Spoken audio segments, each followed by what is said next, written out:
Merci beaucoup, Madame Revaud-Dallon.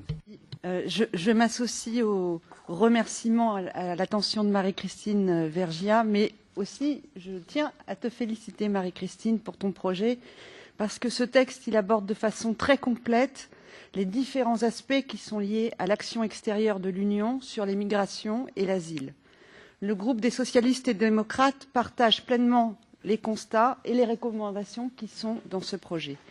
Il s'agit de se concentrer sur les effets que peuvent avoir ces politiques sur les droits des réfugiés et des migrants.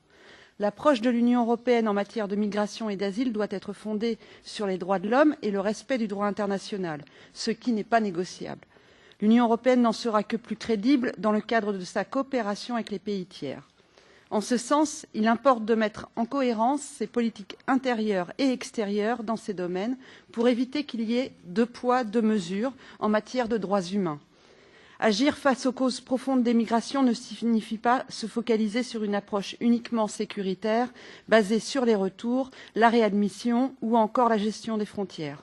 En toutes circonstances, il est inenvisageable de renvoyer des personnes dans les pays où elles ne pourraient être accueillies en toute sécurité. Au-delà, nous le répétons inlassablement au Parlement et la rapporteure vient juste de le rappeler, l'Union européenne a la responsabilité d'ouvrir des voies sûres et légales d'accès pour les migrants et les réfugiés. Cela passe par plusieurs canaux, la réinstallation, les visas humanitaires, migration économique légale, possibilité d'éducation et de formation ou encore par la politique des visas en général. Dans ce cadre, j'insiste en particulier sur le besoin d'harmonisation consulaire, surtout s'agissant de la délivrance des visas humanitaires. Il faut insister aussi sur d'autres aspects dans notre coopération avec les pays tiers, comme la promotion de la démocratie, de l'état de droit et du respect des droits fondamentaux, l'éducation, la formation, l'emploi ou encore l'aide à l'intégration. Je déposerai des amendements qui iront dans la même direction que ce projet d'avis. En particulier, je compte évoquer la situation des personnes vulnérables, en tête desquelles les femmes, les enfants et les personnes LGBTI. Celles-ci, qui font face à un risque de violence et d'abus plus important sur le chemin de l'exil, ont besoin d'un soutien et d'une protection spécifiques.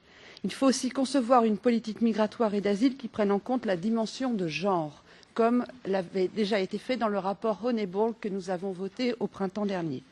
Autre point important sur lequel je reviendrai dans mes amendements, la nécessité que le Parlement exerce un contrôle démocratique dans le processus de conclusion des accords de l'Union européenne avec les pays tiers et leur mise en œuvre.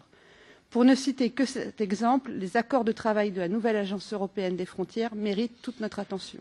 De nouveau, merci Marie-Christine pour ce texte et je me réjouis de travailler avec toi sur ce sujet très important.